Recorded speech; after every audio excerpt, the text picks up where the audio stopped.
Welcome to Artokals. Gak berasa yang namanya Idul Fitri gak nyampe seminggu lagi. Semoga persiapannya semakin mateng dan kalau udah OTW untuk mudik, wajib hati-hati di jalan. Semoga selamat tiba di tujuan masing-masing.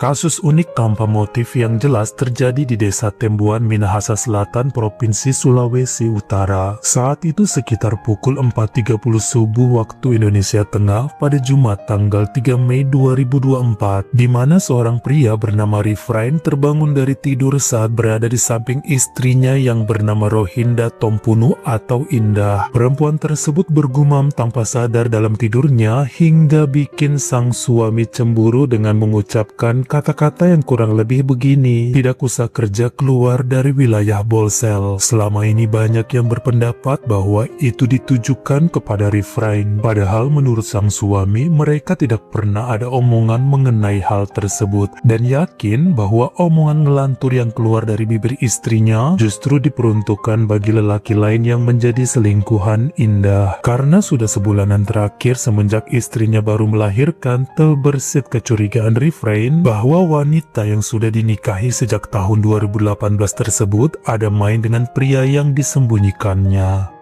Naik pitam mendengar Indah mengigau bikin Rifrain langsung melesat ke dapur untuk mengambil parang dan kemudian balik ke kamar guna menyerang istrinya secara membabi buta. Indah sempat teriak dan mencoba kabur, namun perlakuan dari suaminya terlalu kejam hingga nyawanya tidak tertolong. Wanita itu menghembuskan nafas terakhir di usia yang ke-24 tahun akibat sabetan di seluruh tubuhnya. Setelah itu Rifrain menarik nafas dalam karena bingung mau ngapain. Bukannya mencoba menenangkan tangisan bayi kecilnya yang baru lahir, lelaki berusia 26 tahun tersebut malah beranjak penuh amarah menuju rumah mertuanya yang berjarak 300 meter dari kediamannya. Saat itu rumah mertuanya tidak terkunci dan langsung Rifrain menuju kamar tidur, di mana Jerry Tompunu usia 48 tahun, ayah dari Indah, sedang tidur pulas dan mendapat serangan brutal juga dengan menggunakan parang yang sama. Jerry terbangun kaget dan sempat memberi perlawanan kemudian pura-pura meninggal sampai Rifrain pun beranjak dari sana untuk kabur. Tubuh Indah serta ayahnya kemudian dibawa ke rumah sakit Cantia Tompaso Baru dan beruntung Pak Jerry masih selamat meski mendapat banyak luka sana-sini yang cukup parah. Tapi ada yang lebih terluka dibanding tubuh, yakni hati mereka setelah mengetahui bahwa Indah tidak bisa terselamatkan. Perempuan tersebut meninggalkan 2 orang putra yang berusia 5 tahun dan 1 lagi baru beberapa minggu lahir.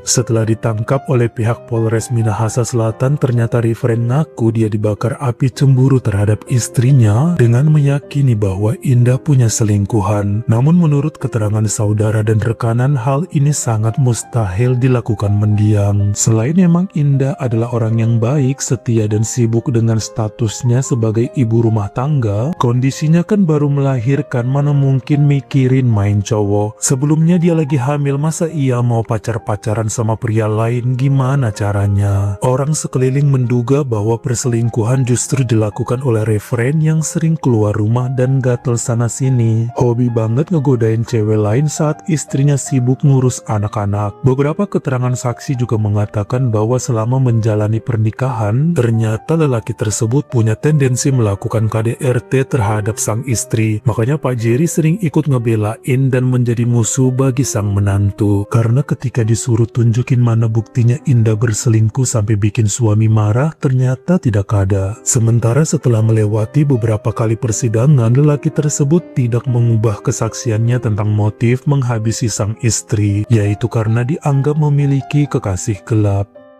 Di hadapan Hakim Ketua Christian Paula Kaurong, ternyata Rifrain sempat mengubah keterangannya dengan bilang salah dengar omongan yang diucapkan sang istri di saat mengigau. Dia juga bilang motif menyerang mertuanya karena selama ini nggak pernah sejalan dalam hal apapun. Sidang terakhirnya masih berjalan pada Januari 2025 lalu, namun belum final. Nampaknya Rifrain akan mendapat hukuman berlapis, yaitu pelanggaran pasal 44 ayat 3 mengenai kekerasan dalam rumah tangga, serta pasal 340 KUHP mengenai penghabisan nyawa. Motifnya ini hampir sulit dipercaya karena cuma dugaan tanpa bukti. Dugaan mengenai istri yang tidak setia serta mengigau di saat tidur. Apalagi ketahuan selama ini referen suka berbuat KDRT sebab tetangga dan teman bilang pasangan tersebut selalu tampil kemana-mana dengan harmonis. Postingan di akun sosmed juga selalu romantis. Tapi ya banyak kejadian begitu sih demi pencitraan. Dari sini kita bisa tahu bahwa kasus di luar akal sehat juga sering terjadi di dalam negeri sendiri.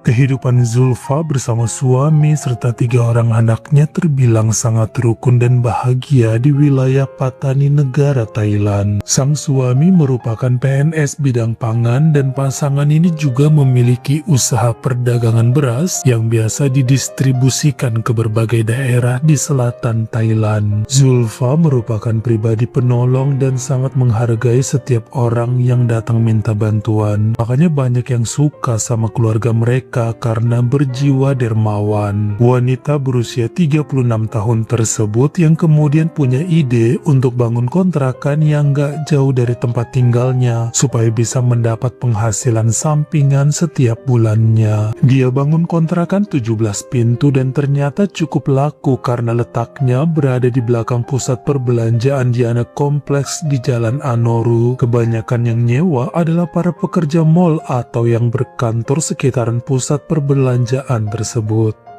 Pada Januari 2024, ada sepupu kandung dari Zulfa datang menemuinya untuk cari kerja, tapi ternyata belum ada lowongan. Namanya Husni Yusof, usia 27 tahun yang tadinya minta-minta tolong kepada suami Zulfa. Namun memang saat itu semua posisi di bagian perdagangan beras sedang penuh. Hingga akhirnya izin numpang di rumahnya karena mau cari kerja di Patani, berniat interview sana-sini demi mendapatkan uang untuk menghidupi diri sendiri. Dulunya Husni merupakan tentara di kota Satun selama 2 tahun lalu dipecat karena bermasalah dengan rekan sesama angkatan. Bukan hanya Zulfa yang didatengin, tapi sudah banyak saudara lain dimintain tolong, namun pada pelit katanya ngasih peluang membantu hidupnya. Sampai akhirnya dengan kesepakatan bersama, Zulfa dan suaminya setuju memberikan satu kontrakannya yang kosong untuk ditempati Husni. Karena kalau tinggal di rumahnya agak takut jika pemuda itu akan memberi dampak buruk kepada ketiga anaknya. Karena si Husni kan perokok berat dan suka pulang ke rumah melewati tengah malam.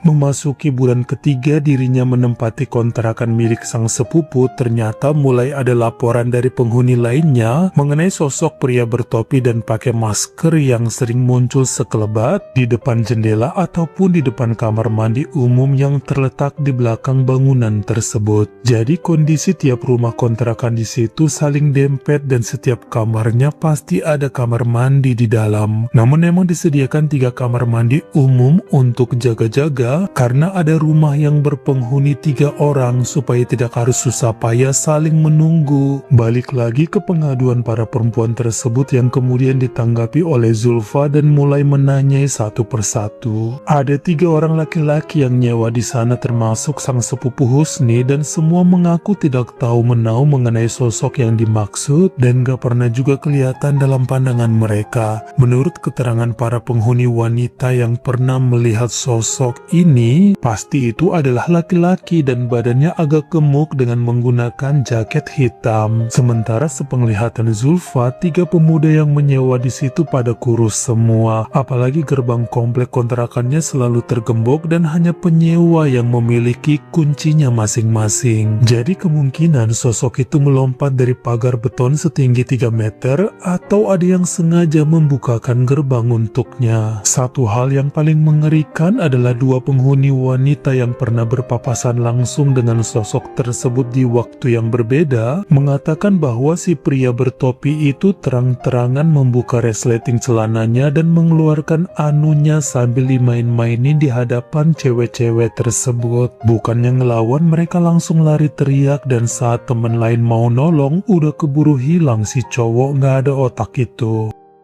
Karena kegaduhan ini bikin Zulfa dan suaminya mulai resah, khususnya ada yang ketakutan mau segera pindah. Akhirnya dipasanglah CCTV di 3 titik utama, yaitu gerbang masuk, dekat toilet umum, serta bagian teras yang bisa memantau pintu serta jendela depan kontrakan para penghuni. Harusnya bisa ketahuan kalau dia muncul datangnya dari mana, atau bisa aja justru salah satu penyewa mengajak kawannya. Namun sayangnya setelah 3 hari dipasang, malah CCTV-nya pada hancur karena sengaja dihantam dengan benda keras. Kameranya pada rusak, nggak berbentuk, dan tidak ada rekaman juga siapa pelaku yang menghajar 3 CCTV tersebut. Tapi ini seperti memastikan bahwa sosok itu adalah teman dari salah satu penghuni laki-laki. Mereka pasti yang memasukkan pria berotak kotor ke sana dengan maksud tertentu. Sampai akhirnya pada hari Rabu tanggal 1 Mei 2024, Zulfa terpaksa menerima kenyataan ada 3 orang wanita penghuni kontrakannya yang pindah dari sana akibat teror tersebut.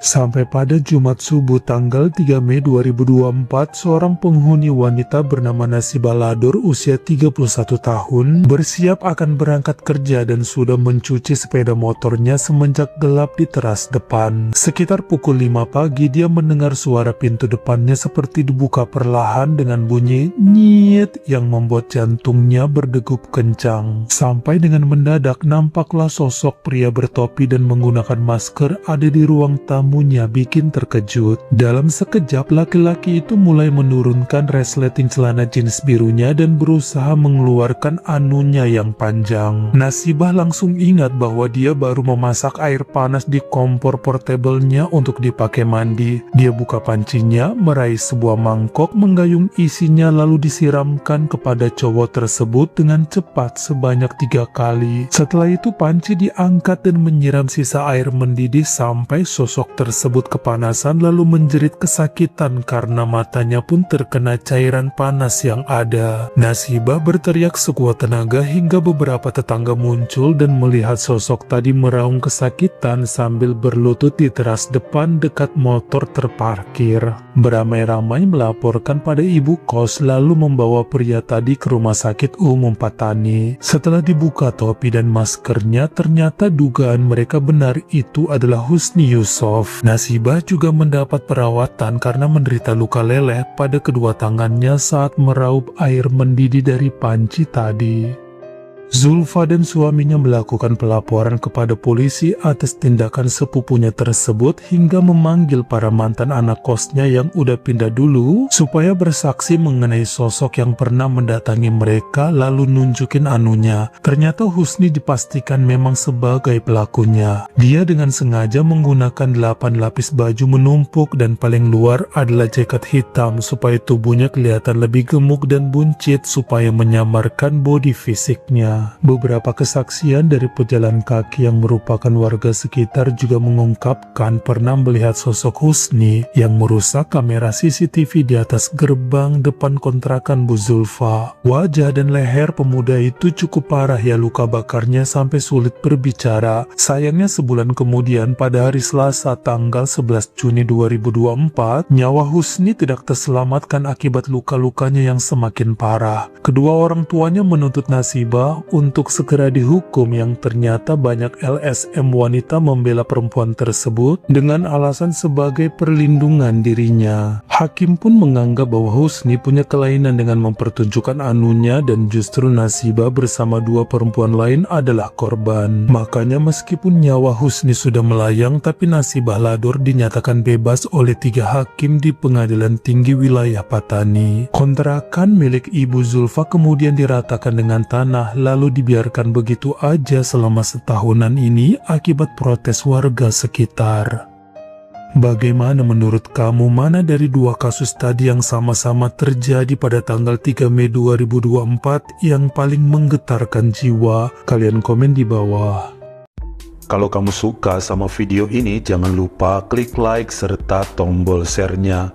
Buat yang baru pertama kali mampir, atau udah sering mampir nih tapi belum berlangganan, jangan lupa klik dulu tombol subscribe dan juga dinyalain notifikasinya. Supaya lain kali kalau misalnya saya upload video baru, kamu jadi orang pertama yang tahu. Follow juga Instagram saya jika berkenan di Artokels S-nya 2. Dan jangan lupa untuk nontonin semua video saya yang lainnya. Ingat ya, tetap jaga jari dan juga lidah kita supaya nggak nyakitin hati orang lain.